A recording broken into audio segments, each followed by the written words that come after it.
Assalamualaikum warahmatullahi wabarakatuh. Hai teman-teman semuanya, balik lagi saya di sini akan menjelaskan materi mengenai memahami klasifikasi media pembelajaran. Apakah dari kalian semua ada yang mengetahui tentang klasifikasi media pembelajaran? Klasifikasi mempunyai arti pengelompokan, sedangkan media pembelajaran itu alat atau bahan yang membantu proses belajar mengajar. Jadi, klasifikasi media pembelajaran adalah pengelompokan alat atau bahan ajar sesuai dengan jenisnya untuk membantu proses pembelajaran. Ada juga klasifikasi media pembelajaran menurut beberapa ahli. Klasifikasi dalam media pembelajaran terjadi karena banyaknya jenis dan macam dari media pembelajaran itu. Namun media sering dimanfaatkan sekolah ialah buku, papan tulis, dan lain-lain. Selain itu juga ada media pembelajaran seperti media gambar, overhead proyektor, dan model, dan objek-objek yang nyata lainnya. Media yang masih jarang dimanfaatkan seperti video, VCD, audio, kaset, slide, dan program komputer lainnya. Selanjutnya, klasifikasi media pembelajaran menurut Setyosari dan Sikabuden tahun 2005. Mengemukakan klasifikasi media pembelajaran berdasarkan bentuk dan ciri fisik, yaitu yang pertama, media pembelajaran dua dimensi, yaitu media yang penampilannya tanpa menggunakan media proyeksi, memiliki panjang dan lebar, dan media pembelajaran dua dimensi hanya bisa diamati dari satu arah pandangan saja. Contohnya, peta, gambar bagan, dan semua jenis media yang hanya dilihat dari sisi datar saja. Yang kedua, media pembelajaran tiga dimensi, yaitu media yang penampilannya tanpa menggunakan media proyeksi, mempunyai ukuran panjang, lebar, dan tinggi atau tebal, serta dapat diamati dari arah pandang mana saja. Contohnya, meja, kursi, mobil, dan sebagainya. Yang ketiga, media pandang diam, yaitu media yang menggunakan media proyeksi dan hanya menampilkan gambar diam di layar atau tidak bergerak atau statis. Contohnya, foto, tulisan, atau gambar binatang yang dapat diproyeksikan.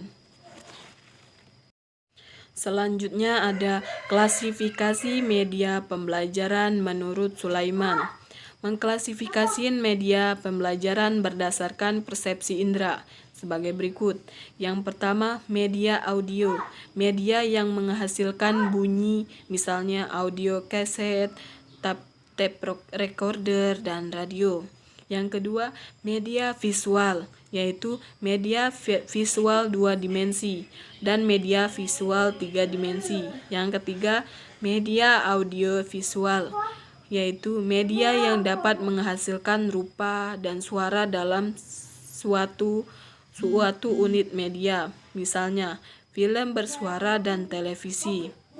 Yang keempat, media audio motion. Media audio motion visual, yaitu penggunaan segala kemampuan audio dan visual ke dalam kelas, seperti televisi, videotape, atau kaset, recorder, dan sound film. Yang kelima, media audio still visual, yaitu media lengkap kecuali penampilan motion atau geraknya tidak ada, seperti sound film strip, sound slides, dan rekaman still pada televisi. Yang keenam, media audio semi motion, yaitu media yang berkemampuan menampilkan titik-titik tepat tidak bisa mentransmit secara utuh suatu motion yang nyata, misalnya telewriting dan recorder telewriting.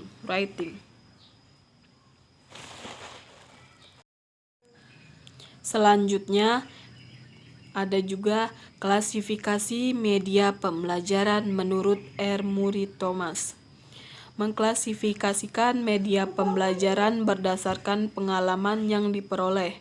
Thomas menggolongkan media pembelajaran ke dalam 3 jenjang pengalaman, yaitu yang pertama, pengalaman langsung, berupa pengalaman langsung dalam suatu peristiwa maupun mengamati kejadian atau objek sebenarnya. Yang kedua, pengalaman tiruan, berupa tiruan atau model dari objek atau benda yang berwujud model tiruan. Tiruan dari situasi melalui dramatisasi atau sandiwara dan berbagai rekaman atau objek atau kejadian. Yang ketiga, pengalaman dari kata-kata, berupa kata-kata lisan yang diucapkan, rekaman kata-kata dari media perekam dan kata-kata yang ditulis maupun dicetak. Selanjutnya, klasifikasi media pembelajaran menurut Gerlach dan Ely. Mengklasifikasikan media pembelajaran berdasarkan penggunaannya, yaitu yang pertama, media pembelajaran yang penggunaannya secara individual, contohnya laboratorium IPA, laboratorium bahasa, serta laboratorium pusat sumber belajar. Yang kedua, media pembelajaran yang penggunaannya secara kelompok, contohnya slide dan film. Yang ketiga, media pembelajaran yang penggunaannya secara massal, contohnya televisi, radio, dan lain-lain.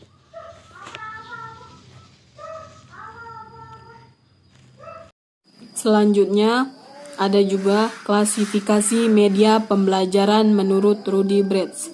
Mengklasifikasikan media pembelajaran berdasarkan unsur pokoknya.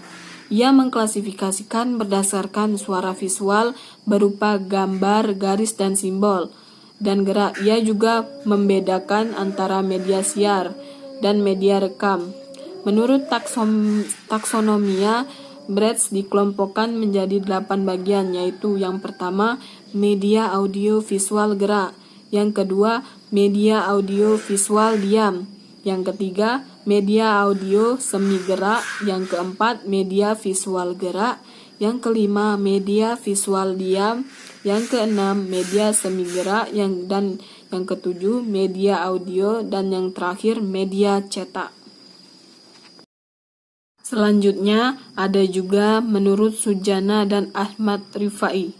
Klasifikasi media pembelajaran terbagi menjadi 4 kelompok, yakni yang pertama, media grafis atau 2 dimensi, seperti gambar dan foto. Yang kedua, media 3 dimensi, seperti model kerja. Yang ketiga, media proyeksi seperti OHP. Yang keempat, media lingkungan alam.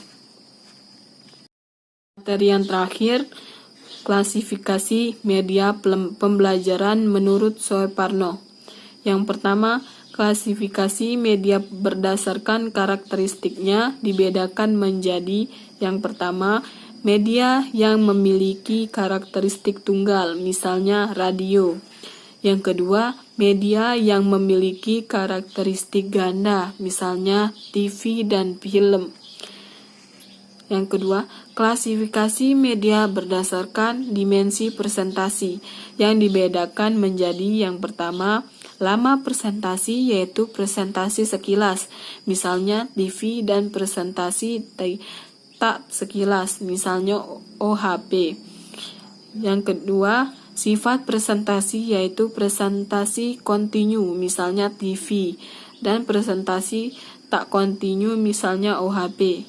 Selanjutnya, klasifikasi media berdasarkan pemakainya dapat dibedakan menjadi yang pertama, berdasarkan jumlah pemakai, yaitu media untuk kelas besar, kelas kecil, dan belajar individual.